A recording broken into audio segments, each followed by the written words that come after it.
ఆలోచిద్దాం, ఆశీర్వదిద్దాం. ఉమ్మడి నల్గొండ, ఖమ్మం, వరంగల్ పట్టభద్రుల ప్రశ్నించే గొంతు తీన్మార్ మల్లన్నకు మొదటి ప్రాధాన్యత ఓటు వేసి గెలిపిద్దాం. ఇటువంటి వాడు, ఈ ప్రజల కోసం పోరాడేవాడు, ఈ ప్రజల కోసం ప్రాణాలిస్తానికి సిద్ధంగా ఉన్న తీన్మార్ మల్లన్న గెలవద్దట వాళ్ళు చెప్తా ఉన్నారు.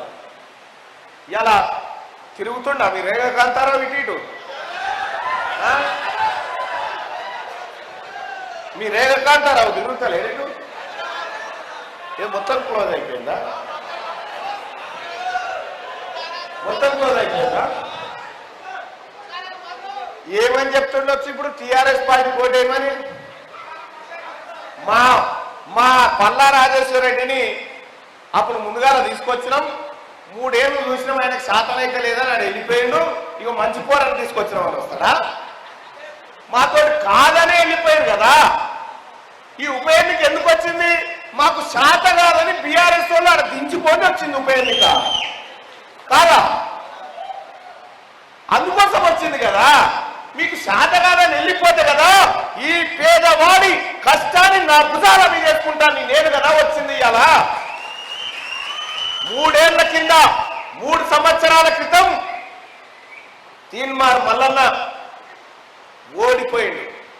ఓడిపోయినా ఒక్క రోజు కూడా ఇంట్లో పడుకోలే చూడాలన్నా, ఒక్క రోజు కూడా ఖాళీగా లేను. ఈ ప్రజల కోసమే కొట్లాడినా, ఓడిపోయిన తెల్లారి నుంచి ఈ ప్రజల కోసమే బ్రతికిన, ఈ ప్రజల కోసమే. మీ అందరికి తెలుసు తీన్మార్ మల్లన్న ఆఫీసుల మీద ఎన్ని దాడులు జరిగినాయి, ఎన్ని హత్యాయత్నాలు జరిగినాయి, ఎంత దోపిడీ జరిగిందో మీ అందరికీ తెలుసు సోదరులారా. మా పైన దాడులు చేసినా ఎక్కడన్నా భయపడ్డా మీ తమ్ముడు? ఎక్కడికన్నా తల వంచిండా? నిటారుగా నిలబడ్డా తప్ప ఎవరికి తల వంచలే.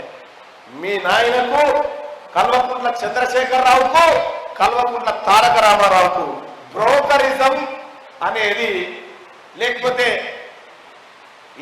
దీన్ని ఏమంటారు, బ్రోకరిజం అనేది వీళ్ళకు వాళ్ళ నాయనమ్మ వెన్నతో కలిపి పెట్టింది. ఇవి దీన్ని బతకాలి బిడ్డ, ఇవి చేయి మన బతకాలి బిడ్డ. మేము కాదు, కాంగ్రెస్ పార్టీ బిడ్డలుగా ఈ సోనియా గాంధీ తల్లి ఆశయాలు నెరవేర్చేటువంటి వ్యక్తులుగా మేము ఎప్పుడు కూడా ప్రజల కోసం బ్రతుకుతాం, ప్రజాసేవ చేస్తాం. ఇక ఇంకో ఆయన బీజేపీ ఆయన వచ్చింది, ఆయనకి ఇక్కడ ఈకనే తోకలేదు అనుకుంటా, ఏం లేదుగా, లేదు. ఇక ఆయన వీళ్ళిద్దరు ఎంత సుఖమైన చూస్తే 2014లో కేటీఆర్, 2014లో కేసీఆర్ను ముఖ్యమంత్రిని చేశాం. ఇదే 2014లో నరేంద్ర మోడీ గారిని ప్రధానమంత్రిని చేశాం. ఈయన 2014లో ఈయన చేతికి రాష్ట్రాన్ని ఇచ్చేటప్పుడు, ఆయన చేతికి దేశాన్ని ఇచ్చేటప్పుడు గ్యాస్ సిలిండర్ ధర ఎంతుండే అమ్మా? 400 ఉండేవి తప్ప చెప్పినప్పుడు. మళ్ళీ ఇలా దానికే మనం తీసుకునేప్పుడు ఎంత చేసి ఇచ్చారు?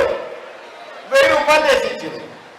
పెట్రోల్ 60 రూపాయలు అప్పుడు అప్ప చెప్తే 120 రూపాయలకు మనకి ఇచ్చారు. ఇగో ఇది వీళ్ళ కథ, ఇది వీళ్ళ కథ.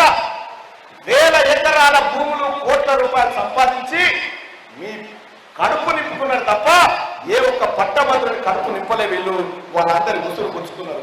ఇలా సింగరేణిని ప్రైవేటీకరణ చేసేందుకు నువ్వు కుట్ర బలినవా లేదా కేసీఆర్? ఒక్కసారి సమాధానం చెప్పని నేను చెప్తా ఉన్నా. సింగరేణిని అప్పచెప్తామని చూసిండు. ఇక్కడ ఉన్నటువంటి సింగరేణి కార్మికులకు రావాల్సినటువంటి ప్రయోజనాలను కూడా పట్టించుకోలే.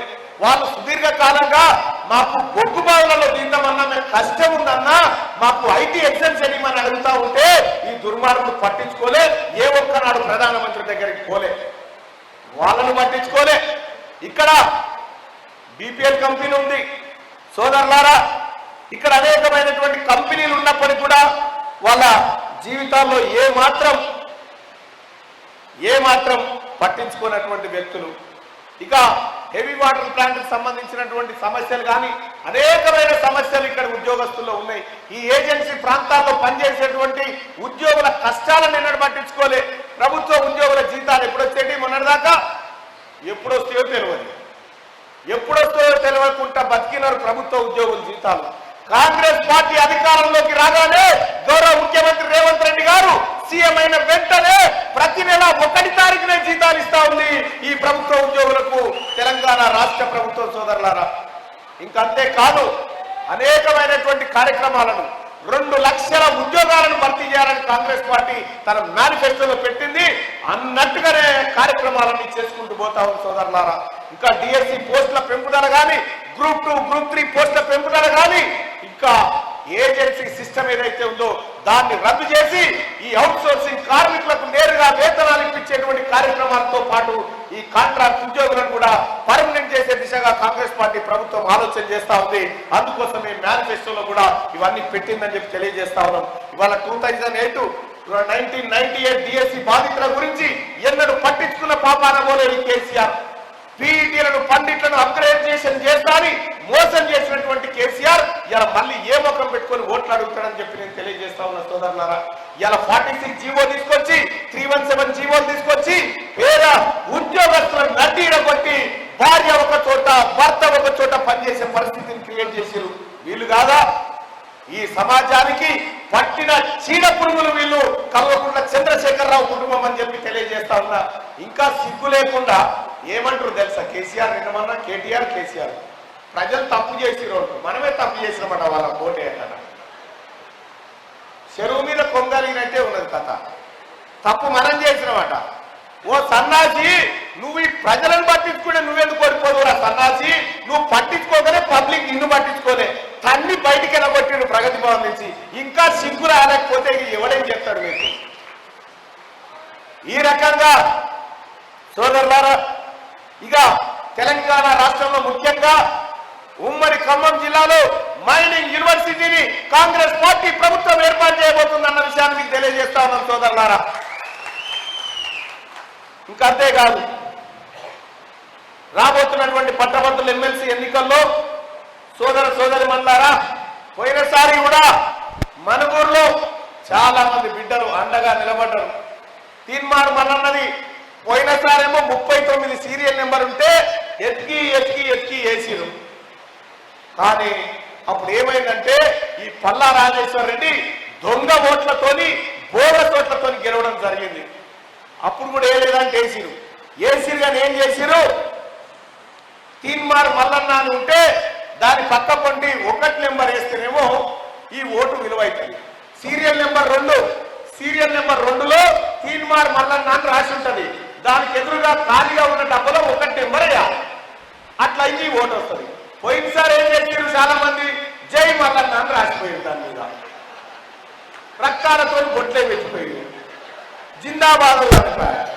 ఇట్లా 20,000 ఓట్లు చెల్లకుండా 20,000 ఓట్లు పోయినాయి. అట్లా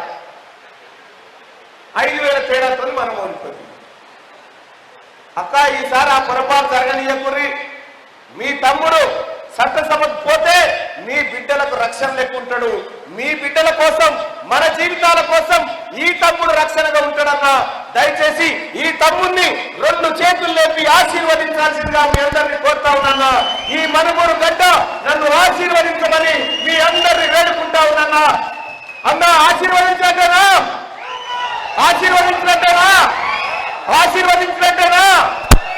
నేను ఇంకా ముందు భద్రాచలం మీటింగ్ కు అటెండ్ అయ్యేది సోదరి మల్లారా. ఆ కార్యక్రమానికి అటెండ్ అయ్యే అవకాశం ఇవ్వాల్సిందిగా మీ అందరినీ వేడుకుంటూ జై కాంగ్రెస్. ఆలోచిద్దాం, ఆశీర్వదిద్దాం. ఉమ్మడి నల్గొండ, ఖమ్మం, వరంగల్ పట్టభద్రుల ప్రశ్నించే గొంతు తీన్మార్ మల్లన్నకు మొదటి ప్రాధాన్యత ఓటు వేసి గెలిపిద్దాం.